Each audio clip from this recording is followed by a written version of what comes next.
It is I, Modus, here to give my opinions that nobody cares about on Puyo Puyo games. Thrilling. I don't have a script for this, so I do apologize if I repeat myself a bunch of times. Yeah, let's get started. Starting off with Sun.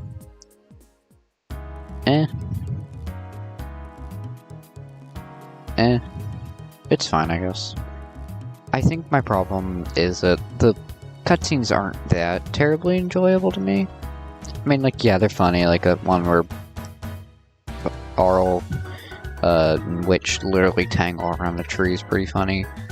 But in general, I don't like how the game plays. Even though I play it on the Saturn version plays really well. It still feels off to me. I don't know. OPP. Or original Puyo Puyo for your people that clicked on the video and don't know what a Puyo Puyo is. This is Dr. Robotnik's Mean Bean Machine, if you really don't know what Puyo Puyo is. Yeah, it seems good. It's a lot better than Sun. I have a good time with OPP. I don't have as great of a time with Sun. Granted, there's a couple of Puyo games I really, really hate, but there's not many Puyo games that I actually hate that bad. I do admit Sue in some later entries did this a lot better, and no offsetting can get really annoying sometimes. But I digress, it's still a good game. Sprite artwork's awesome. I love the OST. You know, it's just great. Next up we got Puyo Puyo Fever 2. This game has my hating goat possessed Klug, so yeah. Absolutely, up there. Not only, I get it, the fever mechanic is broken. The fever mechanic is like stupidly broken. But like the game is just so charming and fun. It's also really easy to beat. You can get through this game in like an hour. Maybe like 45 minutes if you're really, really good. Next up we got Puyo Puyo Box. This is like the Sonic Jam of Puyo Puyo. One part I love about Puyo Puyo Box is the rally mode. Not only because it's just really fun, playing against literally everyone. Well, mostly everyone, obviously. Some people didn't make the cut. But playing against almost everyone from the original Puyo Puyo games is super sick. I haven't played much of the quest mode, but from what I've seen and played of it, it's still great. Yeah, this is an S tier. Another S tier. Yeah, I'll keep it down there. Puyo Puyo Sue. Kitabayon is easily the best way to play this game. Kitabayon is the Sega Saturn and PS1 version for people... for people that don't know. Yeah, but this showing the Mega Drive version. The Mega Drive version isn't bad, but the progression in this game... The progression in this game is awful. I don't like the tower mechanic. Let me just say it straight up. I don't like the tower mechanic. We can, scrub this aside.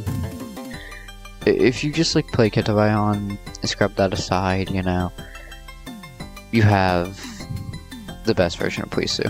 Puyo Puyo is an A tier game. I would not put this up in S, but, you know, you can't win them all. Puyo Puyo does have some weird enemy choices. I get it. Compile was doing all the stocks they could, and they even added Momomo, aka one of the best characters in the franchise. But you know, it still falls flat in some areas. As I said previously, the tower mechanic is a bit annoying. Sue is great, like the offsetting mechanic. I will always appreciate skin for that. But the story is not that engaging, and in general, it's not really all that great. Champions. This game's awful. I'm just gonna say that up front. This game is awful. The character roster is like the most nightmare blunt rotation I've seen in my goddamn life. I genuinely think a cracked out monkey with barely any knowledge of Puyo Puyo could have made a better character roster than this. Why do we have like 5 quest characters? The US doesn't have quest. Sega, I hate to break it to you, the US doesn't have Quest. We don't know who that is. I'm sorry, we don't know. And also, the secret characters like Valkyrie Arl and Pachirisu, like, I don't know, I feel like it could have been used for something much better. Next up we got Puyo Puyo 20th. It's actually one of my favorite Puyo games. This is showing the DS version, but don't get twisted. The 3DS version is easily the best way to play the game. Don't get twisted. Well, maybe Wii version. I don't know, I haven't played the Wii version yet. Apparently Wii version adds some things. I don't really know. But yeah, I'd put Fever 2 above this. Next up we got Mina de Puyo, or Everybody Puyo Puyo.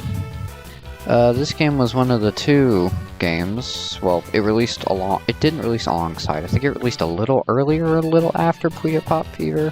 Another, like one of the only English localized games outside of like the Tetris series and Champions. You know, not saying much, but Everybody Puyo Puyo, Mina de Puyo Puyo, whatever you want to call it. It's a fine enough game. You get to see Ragnas at least, which he only appeared in Puyo Sun up to this point. Yeah, it's a fine game. I think I'll put it above Sun. I like the art style, I'd say. Next up we got Puyo Puyo Tetris. I don't much like this game. It's a good enough game installment. Like, yeah, it's a little on the weaker side, but I don't hate it. I don't hate what it tries to do. Some of the characters are annoying, as Jay and Ellie. Like, they make me want to pull my hair out, but what can you do?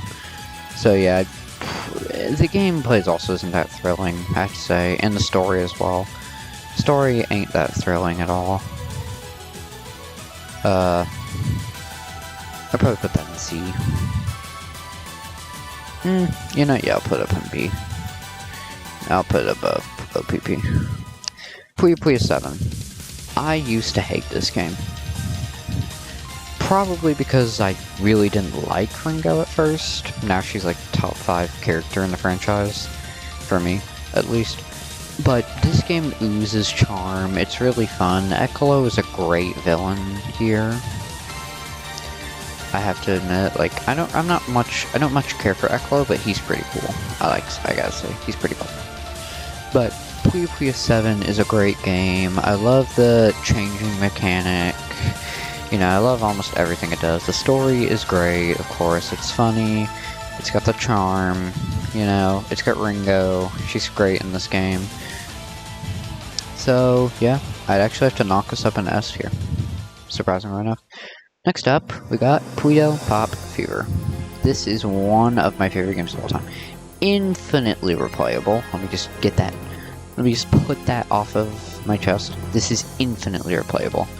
Like, yeah, Puyo games are replayable, but this game is not only really short, which means you can replay this game very, very easily, but it's also just a hell of a blast.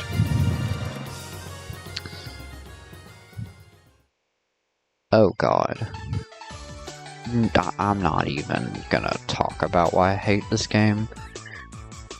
Just know, the 3D models are off, the RPG mode is lackluster at best, and mediocre at worst, and the single player, it's not good. This game is everything I don't want from a Puyo game. Next up we got, oh yes, my favorite game in the whole franchise. No joke, this game genuinely is like one of my favorite games of all time. Puyo Puyo N. Now listen, before people go in my comments, yes, this game can be painfully slow. And to that I say, skill issue. Skill issue. Major skill issue. The way I see Puyo Puyo N to be replayed as, the game gives you slower Puyo falling speed so that you can build up combos more efficiently and build them up better to cause a big chain reaction to absolutely decimate your opponent from existence, even with special attacks. I love this game. The story is great. Doppel is my top 2 favorite character in Puyo. I love the art style. I love almost everything about this game. The only thing I could maybe knock it for is that we don't see... there was a cancelled arcade version of this game. And it had tons of cancelled characters. Like, Ragnus is gonna make a comeback again after being stuck in the pits of Puyo Puyo's son. But, man, it would have been so cool. The last game we have up on our list, and the one I'm one of the least familiar with, even though I do play this game, I just don't have enough to really say much, because there's not a translation patch, can't really play it that well. You know, it's a hard thing it's hard to say, really, what is to like about this game. It's a good game, don't get me wrong. Some of its ideas fall flat. I don't like the new Puyo skin. The new Puyo skin makes it look weird. I don't know if that was just me. It just always looked weird. I do appreciate what they tried with this game, even if some of it is water Puyo. So maybe that's not saying much. For where I see it, 15th is a good game. Oh yeah, this tier list doesn't have a Tetris 2 and Tetris 2S. Tetris 2S is definitely above Tetris, and Tetris 2S would be above Tetris 2. Tetris 2 is above Tetris 2S, and then Tetris 2 is above Puyo Puyo Tetris 2. I'm losing it. Puyo Puyo Tetris 2 is above Puyo Puyo Tetris, and then subsequently Puyo Puyo Tetris 2S is above Puyo Puyo Tetris 2. It's that simple. Yeah, this is my opinion. These are my opinions that no one cares about. I didn't really have an outro planned for this video, I'm gonna be quite honest. I'm doing this off script. There is no script here. I'm sitting here, I'm sitting with you. Well, I guess that's it. See y'all. Bye.